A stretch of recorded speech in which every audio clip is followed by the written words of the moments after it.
नमः संस्कृताय। तो आज हम लोग विभक्ति चिन्हों को जोड़ करके बहुवचनांत अनुवाद बनाने का प्रयास करेंगे। बहुवचनांत अनुवाद वे अनुवाद होते हैं जिसमें दो से ज्यादा करता हूं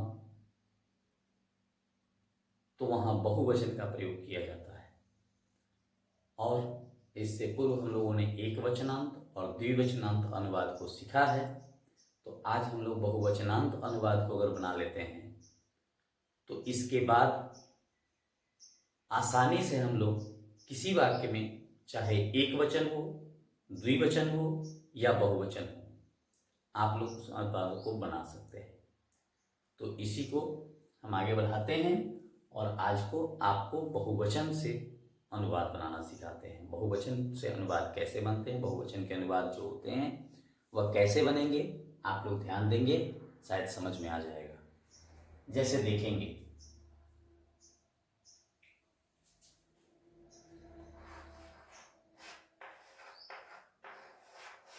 लड़के खेलते हैं,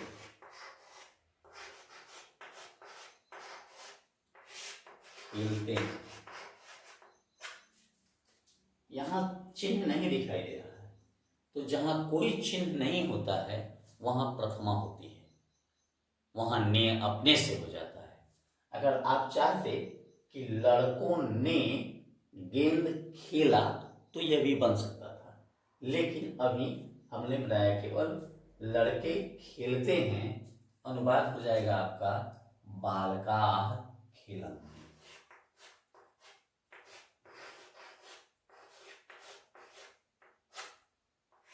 बालकाः खेलन्ति।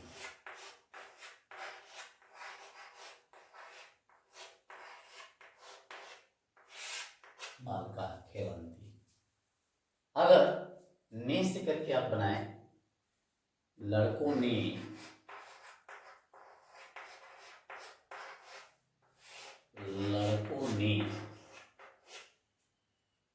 पत्र लिखा,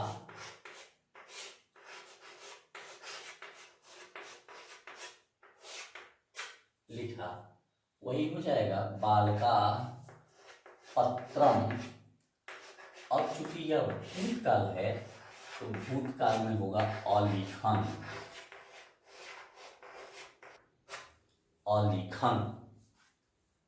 बालकाः पत्रम अलिखन। अब हम लोग को में चलते हैं। को का बहुवचन तो आएगा शिक्षक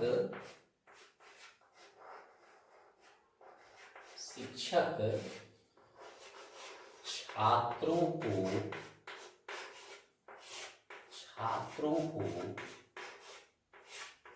पढ़ाते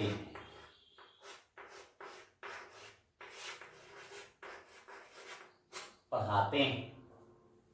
कुछ नहीं करना है हमें, शिक्षक का होगा शिक्षकः छात्रों को, बहुत छात्रों को, दो से अधिक छात्रों को, तो द्वितीय बहुवचन होगा और तब हो जाएगा हमारा छात्रान। छात्र छात्रौ छात्रान। छात्रों को पढ़ाते हैं, संस्कृत होगा पाठयति।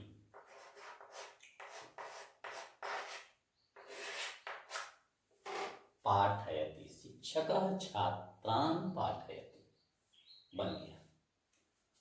अब फिर आएगा तृतीय बहुवचन। अगर हम लोग देखते हैं तो तृतीय बहुवचन में होता है छात्रों के द्वारा, लेकिन अभी आप लोग थोड़ा सा कठिनाई होगी, वाच्य हम लोग नहीं पढ़े हैं तो आसान ही बनाते हैं।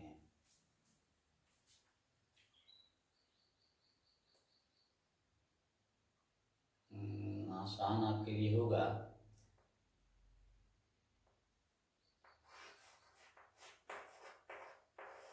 लड़के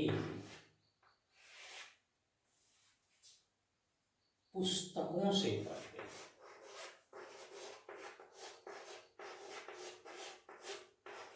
पुस्तकों से पढ़ते हैं। लड़के का संस्कृत होगा बालका, बालका। अब देखेंगे पुस्तकों से, बहुवचन होगा तृतीय, बालकेन, बालकाभ्याम, बालकै होता है, तो पुस्तकेन, पुस्तकाभ्याम, पुस्तकै हो जाएगा। आप पढ़ते हैं तो पठन्ति,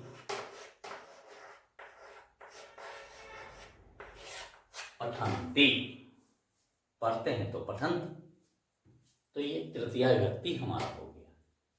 अब आएगा चतुर्थी विभक्ति। चतुर्थी विभक्ति को के लिए तो हो जाएगा देवताओं के, देवताओं,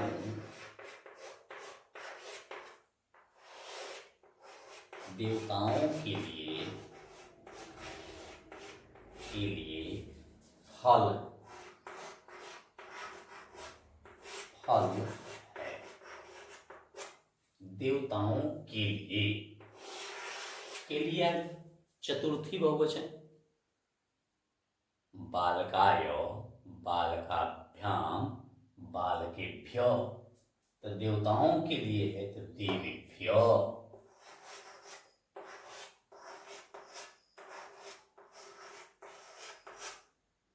देवेभ्य फलानि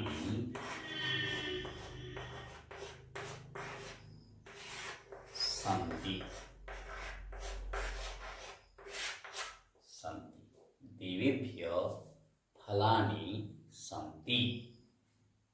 अब हम लोग पंचमी में चलते हैं। तो पंचमी में हमारा होगा वृक्षों से, गांवों से, वृक्षों से, वृक्षों से पत्ते गिरते हैं।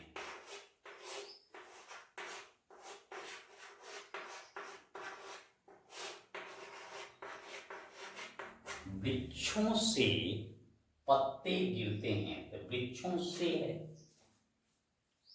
हम लोग देखेंगे पंचमी बहुवचन में वृक्षा, वृक्षाभ्याम, वृक्षेभ्य होता है पंचमी बहुवचन, तो वृक्षेभ्य लिख देंगे। वृक्षेभ्य पत्राणि, बहुवचन होगा पतन्ति।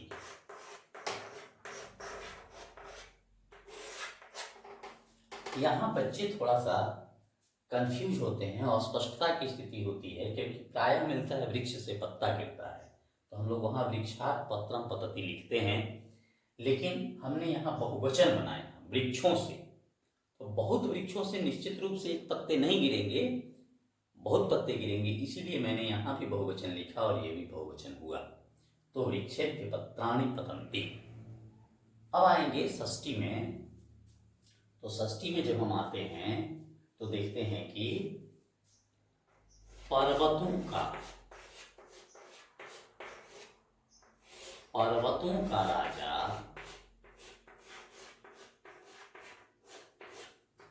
राजा हिमालय है।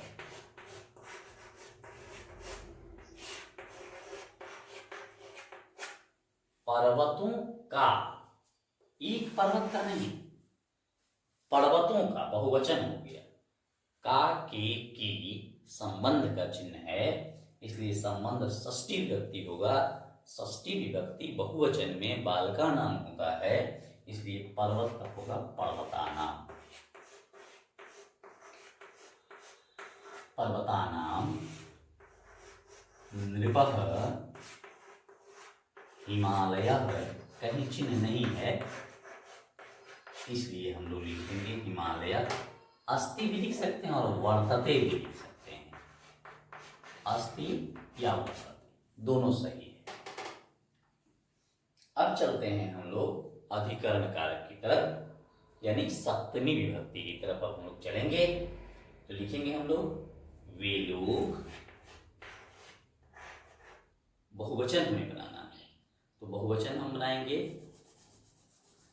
राम लड़कों में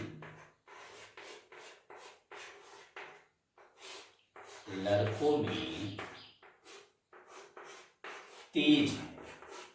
पढ़ने में तेज है, तेज है राम। तो राम का संस्कृत हो जाएगा रामः। लड़कों में है, में सप्तमी बहुवचन, तो सप्तमी बहुवचन में होगा बालकेषु।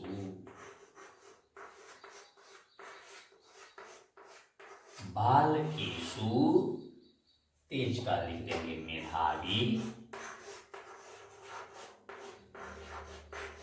मेधावी अस्ति।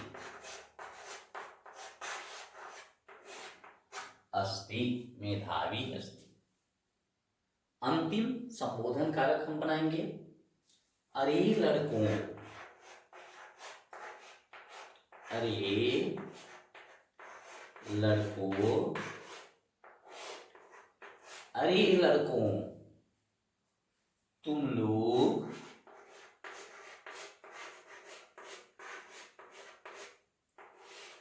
आम खाते हो।